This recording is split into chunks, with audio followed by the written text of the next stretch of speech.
of state-created and coercively imposed religions, then you have reason to celebrate on November 10th.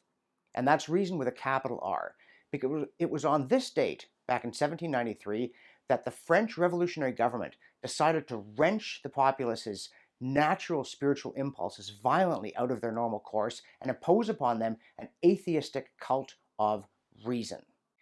And they had festivals with goddesses of reason, which might seem like a bit of an odd thing for an atheistic cult, but eventually they decided that attractive women would help bring people over to their side, which isn't exactly an appeal to reason in the first place, and proves that Madison Avenue didn't invent the "here's a pretty girl, so buy our toothpaste" approach to public relations. In fact, the guy who invented the slogan "Liberté, Égalité, Fraternité," and also, which is not so often remembered, especially by its enthusiasts, added that the alternative was death, his wife played one of the goddesses of reason in Paris, and she was apparently dressed provocatively. Well, Thomas Carlyle said that although she had somewhat defective teeth, she was one of the best goddesses. And you've got to say that defective teeth fall a little short of divine perfection. But then again, this was meant to be an atheistic cult. Or worse, because the cult of reason, while vehemently denying the existence of God, spiritual help, or anything of that sort, did insist on worshiping man. Not, of course, man as he was, grubby, superstitious, emotional being so infuriating to self-appointed elites throughout history, but man as he would be when he achieved truth and liberty with capital letters through reason. And the whole thing, of course, is profoundly unreasonable. In the first place, trying to impose a cult of reason through force. If it's so reasonable, you ought to win by persuasion. In the second place, worshiping man is not a reasonable thing to do, even if you're worshiping not man as observation tells you that he is, but man as he will be once you have perfected him, including, if necessary, by lopping off his head where his recalcitrant brain resides. So beheading a man in the name of reason strikes me as a profoundly irrational act.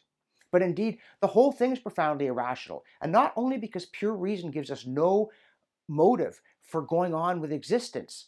Logically, Mr. Spock would have no cause to get out of bed in the morning and to live up to duty, to explore science. There has to be something more fundamental, more metaphysical about us, some kind of purpose that is baked into us that reason can help us attain, but cannot itself supply. And the proof of this is that the cult of reason becomes so irrational that in the end it celebrates and worships le peuple, the people, the collective in which this individual who you set out to perfect is completely lost, and what's worse, massacred on a grand scale.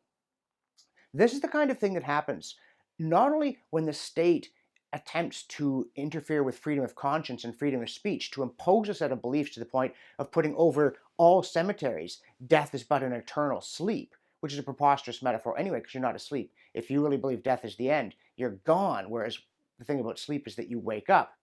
But also to interfere with people's efforts to find their own way to the meaning of life, to deny them any kind of consolation, and then to do it in an orgy of violence.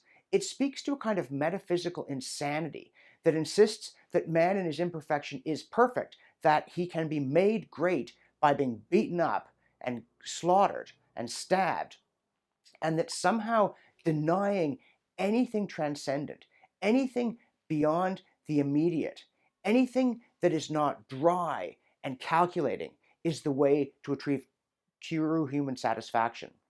That's why the French cult of reason, which, by the way, in the end was displaced by Robespierre with his rather uncharacteristically bloodless cult of the supreme being. When Robespierre is reigning in your excesses, you ought to know you're in huge trouble. And you're in huge trouble not just because of the pressures of the moment, of the yielding to momentary impulses, but because the whole basis of the enterprise of worshiping reason and worshiping man is fundamentally insane and inhumane.